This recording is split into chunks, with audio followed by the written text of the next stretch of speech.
ओम शांति। अदिति मुलेदारिका है 25 सितंबर 2026। मीठा मीठा बाप का सुनता मीठी मीठी बार बापों वर्षे के याद करण में तांजी भी कमाया तो तंदुरुस्ती भी आ तो अमर भी थी वेंदा। बापों वर्षे के कृष्णा हृदय के शुद्ध ठाइण जी सहज युक्ति कहिड़ी आहे। उतरा काथे भी रहो, ट्रस्टी थी करे रहो। हमेशा समझो असां शिव बाबा जी भंडारे सां खाईंदा आहियूं। शिव बाबा जी भंडारे जो भोजन खाइण वारनि जो हृदय शुद्ध थींदो आहे। प्रवृत्ति में रहंदे अगरि श्रीमद प्रमाण डायरेक्शन ते ट्रस्टी थी करे रहंदा आहियो त उहो शिव बाबा जो भंडारो मन सां सरेंडर आहे। ओम शांति। जन्म जन्मांतर अधु कलाक ॿारनि सत्संग कयो। साधु संत पंडित आदि सभु मनुष्यनि जो सत्संग थींदो आहे। इहा कोई बि मनुष्य जो सत्संग न आहे। इनखे चइबो आहे रूहानी सत्संग। सुप्रीम रूह रूहनि सां गॾु रूह रियान अर्थात सत्संग कंदा आहिनि। हिते तव्हां कोई मनुष्य सां न ॿुधा आहियो, न देवताउनि सां ॿुधा आहियो, तव्हां ॿुधा आहियो भॻवान सां। भॻवान खे हमेशह निराकार चइबो आहे। भॻवानु ईंदा ई तॾहिं आहिनि जॾहिं ॿारनि खे भॻवानु भगवती ठाहिण जे लाइ पढ़ाइणो आहे। भगवान और भगवती जो पद सिवाय भगवान के कोई ॾेई न सघंदो आहे। तव्हां ॿार ॼाणंदा आहियो कल्प कल्प संगम युग हूंदो आहे त निराकार भगवान अची करे असांखे ज्ञान ॾींदा आहिनि। इहे बि सिर्फ़ु तव्हां ई सम्झंदा आहियो, ॿियो कोई मुश्किल सम्झी सघे। शिव बाबा ईंदा ज़रूरु आहिनि, परंतु उन्हनि जे बदिले श्री कृष्ण खे गीता जो भॻवानु चई छॾियो आहे त ज़रूरु सभिनि जी ॿुधी में मनुष्य तन ई ईंदो हूंदो। तव्हां ई दैवी गुण वारा हुयो, हाणे आसुरी गुण वारा ठहिया आहियो, पोइ हाणे दैवी गुण वारा ठहींदा आहियो। दैवी गुण वारा पढ़ाई दैवी गुण वारा खे ईश्वरी संप्रदाय, आसुरी गुण वारनि खे आसुरी संप्रदाय चइबो आहे। हाणे निराकार बाप निराकार संप्रदाय अर्थात आत्माउनि खे पढ़ाईंदा आहिनि। इन करे चइबो आहे ईश्वरी संप्रदाय अथवा रूहानी संप्रदाय। जे रूहानी बाप अची करे पढ़ाईंदा आहिनि। हाणे तव्हां रूह अभिमानी ठहींदा आहियो। असां आत्माऊं बाप पढ़ाईंदा आहिनि। असां आत्माऊं चईंदा आहिनि मूंखे यादि करो त तव्हांजा विक्रम विनाश थींदा। रूहनि खे पढ़ाईंदा आहिनि। उहे नॉलेजफुल आहिनि ऐं ऋषि मुनि आदि त सभु नीति नीति चईंदा विया आहिनि। अर्थात असां रूह खे न ॼाणंदा आहियूं। जेसि ताईं उहो ज्ञान सागर सम्मुख न अचे त ज्ञान कीअं सम्झाए। इहे सुठी रीति सम्झण जी ॻाल्हियूं आहिनि। असांखे कोई मनुष्य न पढ़ाईंदा आहिनि, असांखे बाप पढ़ाईंदा आहिनि। उहो बेहद जो बाप निराकार आहे। इहे बि ॿारनि खे सम्झाइबो आहे। साकार ऐं निराकार ॿ बाप हर हिक खे हूंदा आहिनि, हिकु रूहानी ॿियो जिस्मानी। रूहानी बाप हीअ अची करे रूह खे पावन ठाहींदा आहिनि। तव्हां ॼाणंदा असां पावन हुयासीं, पोइ पतित ठहिया, पोइ पतित सां पावन कीअं ठाहे। चित्र बि साम्हूं आहे। बाबा राय ॾींदा आहिनि कि घड़ी घड़ी चक्र जे साम्हूं वञी करे वियो त ॿुधी में सॼो ज्ञान अची वेंदो कि असां हाणे संगम युग ते वेठा आहियूं। हाणे पंहिंजे खे कलयुग में सम्झंदा आहियूं। कलयुग खे घोर निंडियारो चइबो आहे। हाणे तव्हां संगम ते आहियो, हाणे तव्हांखे रोशनी आहे। सतयुग में पोइ तव्हांखे ज्ञान न मिलंदो। बाबा जॾहिं ईंदा आहिनि तॾहिं घोर सोझिरो थींदो आहे। संगम युग आहे ई कल्याणकारी युग। इन्हनि जहिड़ो युग कोई हूंदो न आहे। जबकि बाप ईंदा आहिनि। सत्य खे कल्याणकारी न चईंदासीं, हुते कंहिंजो कल्याण न थींदो आहे। कल्याण संगम ते ई थींदो आहे। सिर्फ़ु बाप ऐं वर्षे खे यादि करिणो आहे। यादि करण में केतिरी कमाई आहे।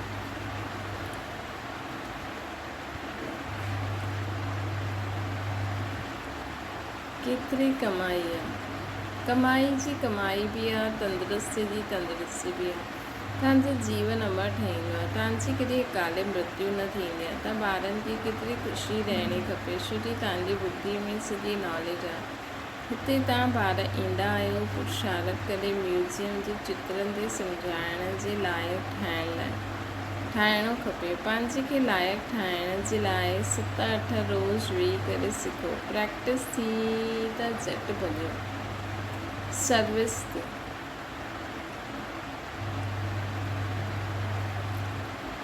सर्विस करे करे पोइ लौटे आया। इहे सिखण त ॾाढो सहज आहे। चित्रनि जे साम्हूं ॾिसण सां ॿुधी में ईंदो आहे कि संगम ते वेठा आहियूं। अॼु जी दुनिया में ॾाढा मनुष्य आहिनि, कल्ह जी दुनिया में थोरा हूंदा। एतिरा सभु वापसि वञणा आहिनि। हाणे बाबा स्वयं आया आहिनि। ॿारनि जी केतिरी इज़त रखंदा आहिनि। दूर देश जो रहण वारो आयो देश परायो। रावण जो देश परायो देश आहे। राम जे देश में त कॾहिं रावण अची न सघे। हाणे तव्हां ॿारनि खे जी परवरिश त बाबा जे हथ में आहे। बसि तव्हां सां खायां, तव्हांजे ई भंडारे सां खायां। तव्हांजी सॼी परवरिश हिते ई थींदी आहे। जो सरेंडर थी वेंदा आहिनि उन्हनि जी परवरिश त थींदी आहे न, लेकिन जो मन सां बि सम्झंदा आहिनि कि सभु कुझु ईश्वर जो आहे, मां ट्रस्टी आहियां, असां श्रीमत ते हली करे ख़र्चो आदि कंदा आहियूं, ईअं जो सम्झंदा आहिनि उहे शिव बाबा जी भंडारे सां खाईंदा आहिनि। शिव बाबा जे भंडारे सां खाइण सां हृदय शुद्ध थींदो वेंदो आहे। श्रीमत ते हली करे ख़र्चो आदि कंदा आहिनि, बाबा जी राय ते हलंदा आहिनि, सभु कुझु बाबा जो सम्झी करे हलंदा आहिनि। हुननि जो उहो जीअं शिव बाबा जे भंडारे सां ई खाईंदा आहिनि।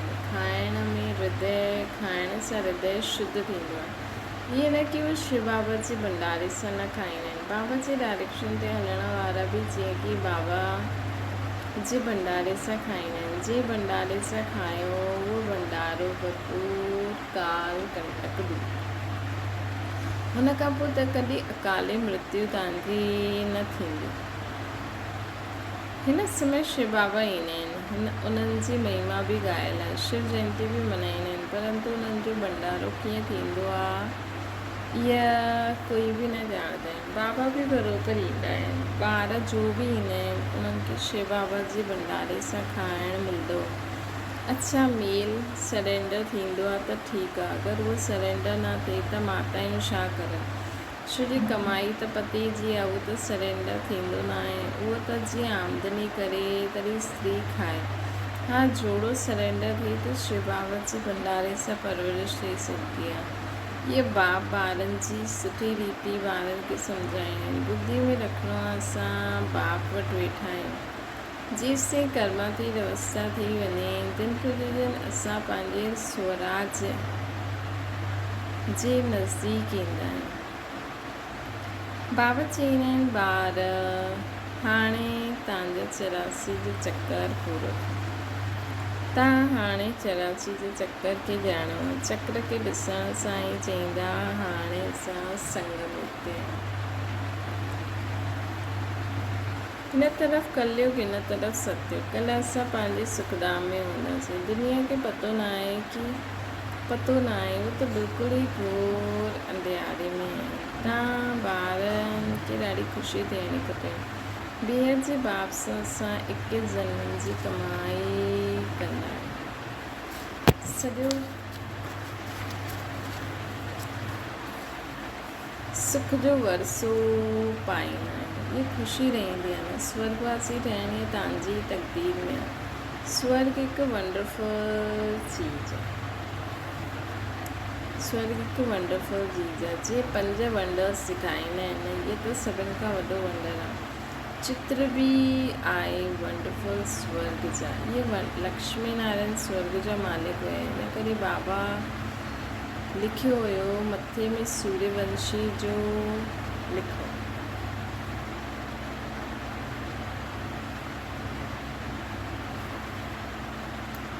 हेठि चंद्रवंशी जो लिखो त अधु कलाक पूरो थी वियो। सूर्यवंशी चंद्रवंशी 1250 वर्ष त पोइ लाखों वर्ष त ॻाल्हि ई उड़ी वेंदी। हुते बाहुबल में केतिरो ख़र्चो ॾेखारींदा आहिनि। हिते शुरू खां वठी करे अंत ताईं कुझु बि ख़र्चो न आहे। इहे त बाप ऐं ॿारनि जो हिसाबु आहे। ख़र्चे जी हिते ॻाल्हि न आहे। हिते ॿार अची करे रिफ्रेश थींदा आहिनि, इन करे मकान आदि ठाहींदा आहिनि बाबा। ॿारनि जो ई पैसो आहे। सो बि केतिरा ॾींहं त पास थी विया, बाक़ी थोरा ॾींहं आहिनि। ख़र्चो कुझु बि न आहे। तव्हां जीवन मुक्ति पाईंदा आहियो बिगर कौड़ी ख़र्च। तव्हां जीवन मुक्ति पाईंदा आहियो बिगर कौड़ी ख़र्च। हिन में ख़र्ची महिनत जी त ॻाल्हि ई न आहे। भॻवान खे त सभु भॻत यादि कंदा आहिनि, परंतु इहे न ॼाणंदा आहिनि कि भॻवानु केरु आहे। भॻवान खे न ॼाणण जे कारण ॾाढनि खे भॻवानु मञी वठंदा आहिनि। हाणे तव्हां ॿारनि खे सचे बाप जो परिचय ॾियणो, तव्हां ॿारनि खे अथाह ख़ुशी ॾियणी खपे। बेहद जे बाबा सके पढ़ाईंदा, स्वर्ग जा मालिक ठाहिण लाइ बाबा अची करे स्वर्ग जी स्थापना ऐं नर्क जो विनाश कराईंदा आहिनि। हिन करे महाभारत लड़ाई बि साथ में आहे। हर 5000 वर्ष पोइ इहो चक्कर फिरंदो आहे। बाबा बि कल्प जी संगम युग ते ईंदा आहिनि। गीता में हुननि पोइ युग युग लिखी छॾियो, सो बि 5 युग, 5 बार अवतार, पोइ 24 अवतार, फलानो अवतार शो लिखी छॾियो। मनुष्य केतिरा यज्ञ तप तीर्थ आदि कंदा आहिनि, सम्झंदा आहिनि इहे सभु रास्ता भॻवान सां मिलण जा आहिनि, परंतु भॻवान जे वटि त कोई वञी न सघंदो आहे। अधु कलाक केतिरो माथो मारियो, जन्मांतर फेरा लॻाया, इहे बि कयो, को बि बाप न मिलियो। हाणे बाप तव्हां ॿारनि खे केतिरो नज़दीक आहे,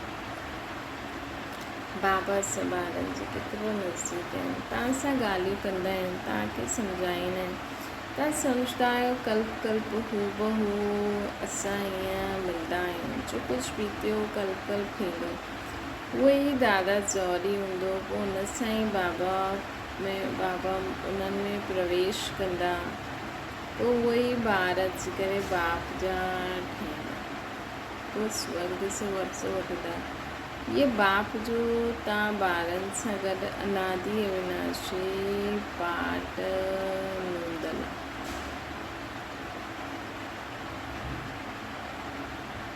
बाबा चवनि था कि असांजो बाबा जो मिलणु वरी खां असांखे वर्सो ॾियणु, इहे बाप जो तव्हां ॿारनि सां गॾु अनादि अविनाशी पाठ कल्प ईअं ई रिपीट थींदो।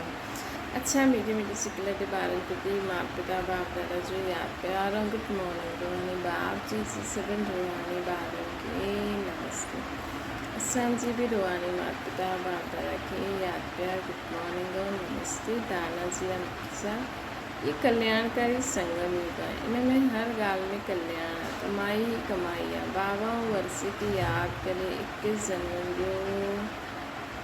जन्मनि जे लाइ जीवन खे अमर ठाहिणु। ॿियो आहे प्रवृत्ति में रही मन बुद्धि सां सरेंडर थियणो, श्रीमत ते ख़र्चो करणो, पूरो ट्रस्टी थियणो। मन बुद्धि से सरेंडर थियणो, मन में बाबा जी आहे, बुद्धि में बाबा जी श्रीमत। वरदाना सहयोग जी शक्ति सां असहयोगनि खे बि सहयोगी ठाहिण वारा बाप समान परोपकारी ठाहिनि। सहयोगी सां गॾु सहयोगी ठहिण इहो कोई महावीरता न आहे, लेकिन जीअं बाबा उपकारनि ते उपकार कंदा आहिनि, ईअं तव्हां ॿार बि बाप समान ठहो। कोई केतिरो बि सहयोगी ठहे, असहयोगी ठहे, तव्हां पंहिंजे सहयोग जी शक्ति सां असहयोगी खे सहयोगी ठाहे छॾियो। ईअं न सोचो कि इहे कारण सां इहे अॻियां न वधंदो। कमज़ोर खे कमज़ोर सम्झी करे छॾे न ॾियो, लेकिन उनखे बदिले करे बलवान ठाहियो। अहिड़ी ॻाल्हि ते अटेंशन ॾियो कि सर्विस जे प्लान रूपी जेवर ते हीरे चमकजी वेंदो। अगरि हीअं असां परिवर्तन कंदासीं त हिन ॻाल्हि ते अटेंशन ॾींदासीं त जेकी सहयोगी आत्मायूं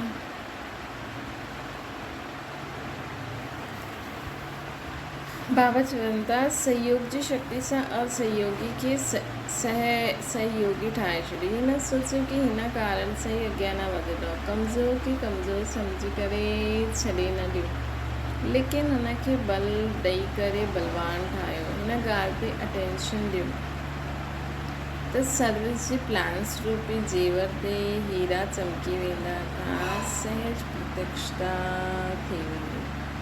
स्लोगन आहे क्रोध जो कारण स्वार्थ ऐं ईर्ष्या। ये चिड़चिड़ेपन जी जड़ आहे, पहिरियों हिनखे समाप्त करो। अव्यक्त इशारो, पवित्रता जो फाउंडेशन आहे ऐं फाउंडेशन जो ब्रह्मचारी व्रत धारण करण ई कॉमन ॻाल्हि आहे।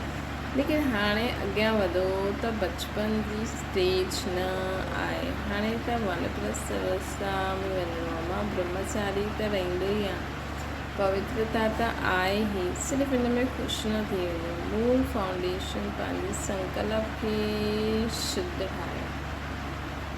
मूल फाउंडेशन छा आहे कि पंहिंजे संकल्प खे शुद्ध ठाहियो, ज्ञान स्वरूप ठाहियो, शक्ति स्वरूप ठाहियो। दादी जी जा पुण्यतिथि आहे 19वीं, उन त अॼु जे ॾींहुं दादी जी जी विशेष शिक्षाऊं असां पढ़ूं था। दादी जी जॾहिं जवाबदारी संभालंदे हुए लक्ष्य रखे कि मूंखे संपन्न संपूर्ण ठहिणो ई आहे, सर्व कलाउनि सां संपन्न ठहिणो ई आहे, निर्विकारिता सां बि संपन्न ठही संपूर्णता जी मंज़िल खे प्राप्त करणो आहे। दादी जी मन वचन कर्म सां डबल अहिंसक ठहिया, सभिनि खे सुख ॾिनो, सुख वरितो, मनसा सां बि कंहिं आत्मा खे दुख न ॾिनो, न दुख वरितो। टियों, दादी जी हिकु बाप जी ही आकर्षण में रहिया, उन्हनि कहिड़ी बि पुरानी वस्तु व्यक्ति तत्वनि सां पंहिंजी तरफ़ उन्हनि खे आकर्षित न कयो। सदा हिकु बाप जी यादि में रही पंहिंजी सूक्ष्म वृत्तियुनि खे एकाग्र कयो। चौथों आहे सदा साक्षीपन जी स्टेज में रहिया, सदा साथी सां गॾु अनुभव कयो। हुननि जी दृष्टि वृत्ति में रुहानियत और अलौकिकता हुई। हुननि जे संस्कार में एतिरी रॉयल्टी हुई जो हुननि जी अखियुनि में बि न डूबी। ॿियो आहे उन्हनि कंहिंजो अवगुण चित ते न रखियो, कंहिंजे अवगुण नोट न कया, सदा परचेतन परदर्शन परमत सां मुक्त रही स्वचिंतन में रहिया। दादी जी ब्रह्मा बाप समान सदा निर्माण रहिया, निर्विकारी निरहंकारी स्थिति में रहण जो अभ्यास कयो।